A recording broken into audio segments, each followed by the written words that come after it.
इस तरीक़ा कार में हमने गंदम की काश्त बाज़रिया बैंड प्लेसमेंट ड्रिल की है। ये ड्रिल हमारे नेशनल एग्रीकल्चर रिसर्च सेंटर या कौमी ज़राई तहक़ीक़ाती सेंटर के ज़राई इंजीनियर्स ने तैयार की है। इस ड्रिल के ज़रिए हम अपने जो फर्टिलाइज़र का इस्तेमाल है, ख़ास तौर पर फॉस्फेटिक फर्टिलाइज़र का जो इस्तेमाल है वो बेहतर कर सकते हैं। अगर इस ड्रिल को हम इस्तेमाल करें तो हम ख़ासी मिकदार में अपनी फॉस्फेटिक फर्टिलाइज़र बचा सकते हैं, क्योंकि जो गंदम की पैदावार के लिए फार्मर का ख़र्चा आता है उसमें मुख्तलिफ़ चीज़ें हैं, जिसमें बीज का ख़र्चा है, खाद का ख़र्चा है, ज़राई अद्वियात का ख़र्चा है, ज़मीन की तैयारी का ख़र्चा है या वीडिसाइड वगैरह ख़र्चा है। तो ये सारे ख़र्चे मिल के अच्छा खासा फार्मर का ख़र्चा बन जाता है। तो हम कोशिश कर रहे हैं कि एक तो कास्ट ऑफ प्रोडक्शन हमारी कम हो और उसके अलावा जो फर्टिलाइज़र्स का जो ख़र्चा है उसको बचाया जाए, या फर्टिलाइज़र जो हम इस्तेमाल कर रहे हैं उसका सही इस्तेमाल किया जाए, क्योंकि जो हम फर्टिलाइज़र इस्तेमाल करते हैं बाज़ औक़ात वो सही इस्तेमाल नहीं होती, वो पौधा सही तरीके से उसको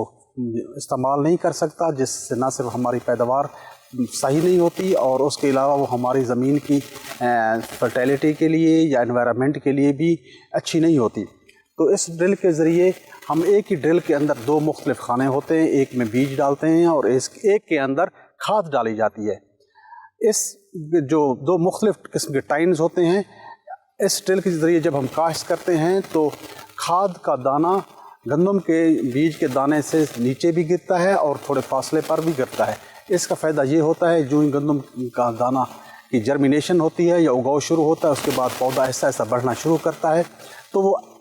अच्छे तरीके से आसानी उस जो फर्टिलाइज़र को इस्तेमाल कर सकता है और उस फर्टिलाइज़र का इस्तेमाल बेहतर हो जाता है, जिससे हमारी गंदम की पैदावार बेहतर भी हो जाती है और उसके अलावा हमारा जो फर्टिलाइज़र का यूज़ है या इस्तेमाल है वो भी कम हो जाता है। इस तरीके कार के ज़रिए हमने ये गंदम काश्त की है। इसके मुख्तलिफ हम डाटा लेंगे, इसकी मुख्तलिफ जो मुख्तलिफ ग्रोथ के पैरामीटर्स हैं उसका भी डाटा लिया जाएगा और आखिर में इसकी पैदावार का डाटा भी हम लेंगे। और जो हमने यहाँ पे मुख्तलिफ जो टेक्नोलॉजीज़ के ज़रिए गंदम लगाई है राइस वीट एरिया के अंदर, तो हम इसको फिर कंपेयर करेंगे, उनका मुकाबला करेंगे आपस में कि किस तरीके कार से हमारी गंदम की पैदावार ज़्यादा बेहतर आई है। चूँकि हमारे जो फर्टिलाइज़र्स का इस्तेमाल है, एक तो फर्टिलाइज़र महंगा है, ख़ास तौर पर फॉस्फेटिक फर्टिलाइज़र्स महंगी हैं और उसके अलावा जो है ना वक्त के साथ साथ इनकी अवेलेबिलिटी का भी मसला हो रहा है। तो हम यही कोशिश कर रहे हैं कि हम वो टेक्नोलॉजीज़ अपने काश्तकार भाइयों को दें कि जिससे हमारे जो भी फर्टिलाइज़र अवेलेबल है उसका कम से कम इस्तेमाल किया जाए और बेहतर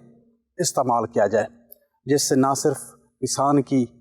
कास्ट ऑफ प्रोडक्शन या गंदम की फसल पे जो ख़र्चा आता है काश्त करने के लिए वो कम हो, बल्कि उसकी जो ज़मीन है उसकी सेहत भी बेहतर हो, वक्त के साथ साथ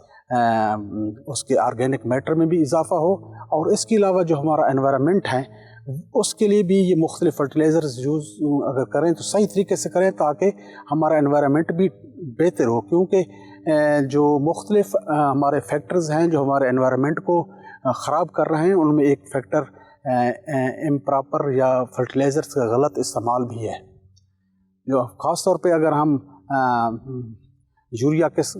फर्टिलाइज़र है या नाइट्रोजीनियस फर्टिलाइज़र्स हैं, इसको सही तरीके से इस्तेमाल ना करें तो कुछ तो पौधा जो हम फर्टिलाइज़र वगैरह डालते हैं कुछ तो पौधा हासिल कर लेता है, कुछ ज़मीन के अंदर नीचे चला जाता है, जो हमारे मुख्तलिफ़ वाटर बॉडीज़ हैं वो जाके आखिर में उनका हिस्सा बन जाता है और कुछ जो एनवायरनमेंट में चला जाता है और वो ज़ाय हो जाता है। ये सारे फैक्टर्स मिल के हमारी जो ग्रीन हाउस गैसेज़ हैं उनका जो इमिशन हो रहा है, क्लाइमेट चेंज हो रहा है, तो उस पर इफ़ेक्ट करता है। हम जब देखते हैं कि हमारे गंदम की फसल पाकिस्तान में 9 मिलियन हेक्टेयर रकबे पर काश्त की जा रही है, अगर इस किस्म की टेक्नोलॉजीज़ को हम अडॉप्ट करें, अगर फार्मर हमारा इस किस्म की जिससे मैं बता रहा हूँ बैंड प्लेसमेंट ड्रिल का इस्तेमाल करे, तो कौमी सतह पर ऑन नेशनल लेवल हम एक बहुत ज़्यादा पैमाने पर अपने फर्टिलाइज़र बचा सकते हैं और इसी तरह हमारे जो माहौल है कंट्री का ओवरऑल एनवायरनमेंट के हवाले से उसके में भी हम मुस्बत किरदार अदा कर सकते हैं और अपनी बेहतर पैदावार भी हासिल कर सकते हैं।